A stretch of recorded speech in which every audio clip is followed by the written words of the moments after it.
Most likely, if you're going to start any kind of planted tank, you're more than likely to use tissue cultures. They're going to come with a gel, they're going to be in like a e-burst kind of setup, and they're going to be like snail and pest free. Yay! So here with the S. repens, which is one of my favorite carpeting plants to use. You can see where I'm kind of gently taking apart everything. There will be multiple parts that will kind of easily come apart, with the just application, some gentle finger movements, very slight petting, and cool tap water. Just kind of break apart the gel. It really helps everything. I cannot stress this enough. But when you're breaking apart your gel culture, seriously, try not to rip up the roots. It's just a gentle motion, and after a little bit of soaking, a lot of plants will kind of, just break apart into their own little stems, their own little sections. Kind of really want to rinse all these within your cool tap water bowl, whatever. You really don't want that gel going into your aquarium. It will cause all sorts of chaos and mold and algae cultures, etc. So here you can see me kind of just planting it in. If you notice, I kind of planted a little deep. I know a lot of people are going to kind of feel like, oh wow, that's really deep, you're wasting a lot of plants. The real point of this is you're making sure that you plant it deep enough that it's going to grow in, the roots are going to catch into the substrate, and when they catch into the substrate, they'll easily propagate out and make little side shoots. So you kind of do want to plant it deep. It also really helps to have a good sharp pair of pincettes, tweezers, whatever you want to call them. And sharp might not be the right word, but you want to make sure the transition is smooth. When you go in deep, it's going to also kind of help the plant from floating up. Anyone that's tried to plant an aquarium before most likely knows the frustration of, oh no, this plant has floated up again and again and again and again and again and again and again. Planting it deep will usually prevent that from happening. You don't want to kind of scrape everything against the substrate, but you do want to plant it down in there. You want to make sure the roots are going to grow and make new leaves, side shoots, etc. You got to kind of think ahead about 6 months into the entire planting when you are planting. So it does really help to be a little familiar with almost any plant that you are using, or at least be prepared to trim it out, cut it out, etc. in order to keep your escape design looking the way that you originally intended. This is super critical. Right here, we were up and down this hill between this rock and the side of the tank. I'm planting a little plexiglass, so you can also see in here, I'm planting small plugs for baby tears. The idea is the glasso might make a nice full carpet, or the baby tears will become overgrown. And yeah, over time it will look nice. Some thinking ahead. Again, 6 months in advance, really important. Well, after that long battle, I did finally manage to get it open.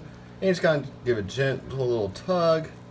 Kind of want to inspect these, make sure that don't have little bits of dying matter like this. Get that out of here. But yeah, you can see roots are doing good. They're looking healthy. Leaves look good.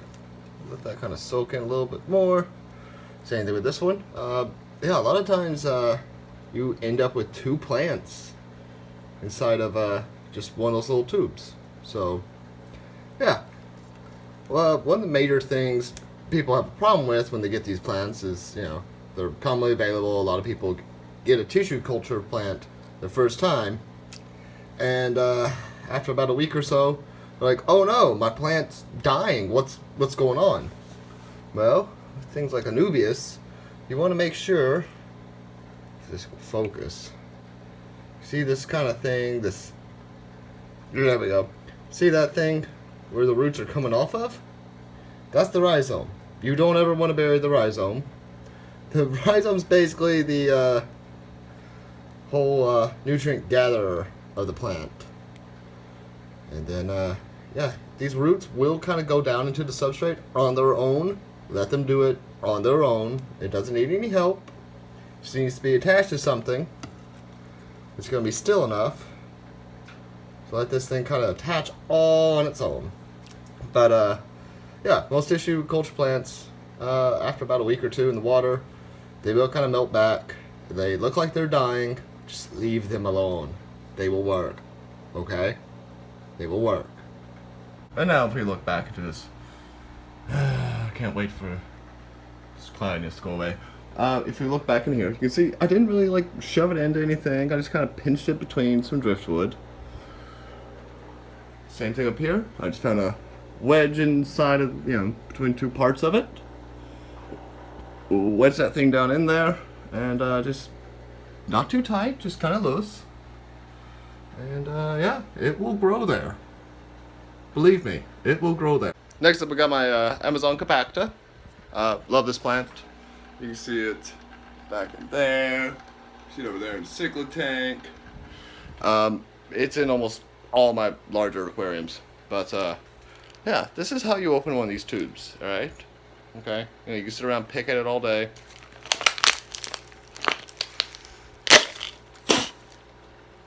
There. Nice, easy, simple. Nice sophistication there. So, yeah, just sit there, stare at it. I didn't carpal tunnel, make my hand shake. But, yeah, here's what we got going on so far. No, it's not filled up all the way. But, if you can even see that. Damn, it's so murky. You see where I put my Amazon compacta in the back there? Yes, right now you cannot see it. Same thing with the dwarf baby tears. When it grows out, it will have this beautiful foliage. They'll just be kind of poking out in the background. Add a lot of depth to the overall appearance of it. Having all your plants just kind of forward, center, and on display all the time kind of ruins this whole illusion of depth that, as an aquascaper, you should be really going after. So, yeah. Well, I just had some plants come in the mail, and yeah, these are not looking very good at all. I'm gonna try to anyway. They do seem to have roots, but yeah, my AR Rosenberg, whatever. Yeah, came in pretty awful condition. My AR Mini, second cup I'm using for this, actually came in pretty okay. Yeah. So, let's get to planting.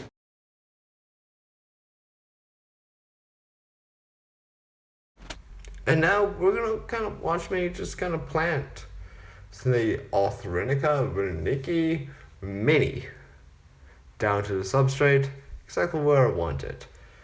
With this, it's really good to start off with a really thick kind of carpet, kind of really close to what your final idea is going to be. It will make side shoots, but they're going to be very close to the mother plant, and kind of trying to expect it to grow out and thicken up might take close to a year.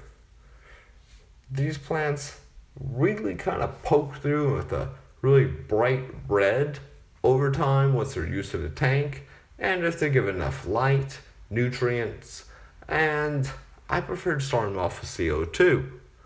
But start off with a lot and just go with it. You can kind of tell that little bits of leaves and everything kind of float up. You can also tell that I'm having a little bit of difficulty getting things to plant into the substrate. This is perfectly normal.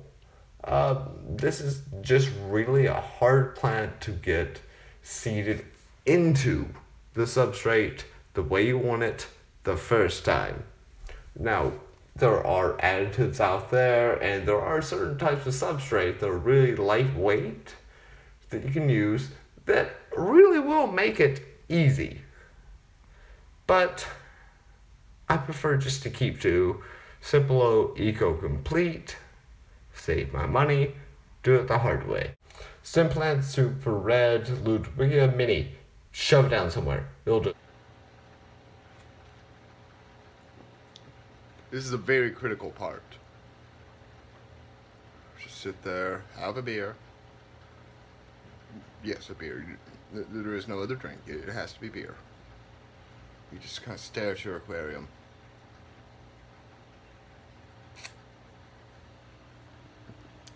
What am I going to do next?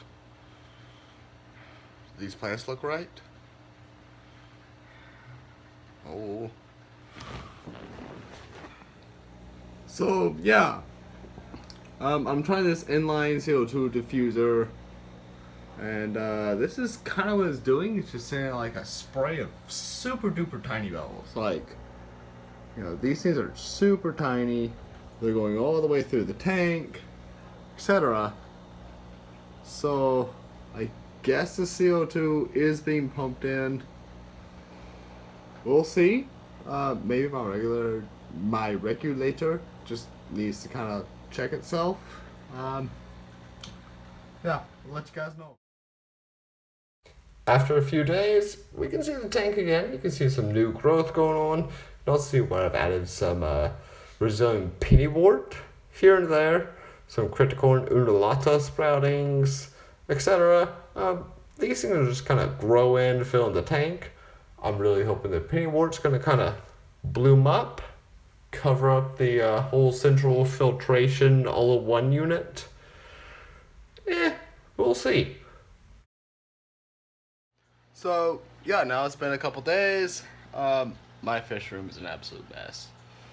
But a lot of the plants are starting to grow in. Yeah, you saw that.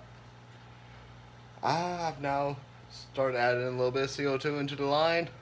Again, I really prefer just to do CO2 at the beginning, get the plants really started, going in thick, going in healthy, and then I kind of wean them off the CO2.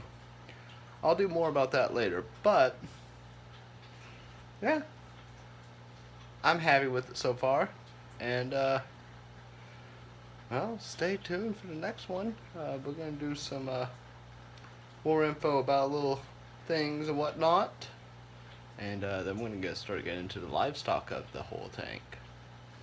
Kind of excited about this, and yeah, gonna get all the last little couple fish except for one that I've always been really excited about. So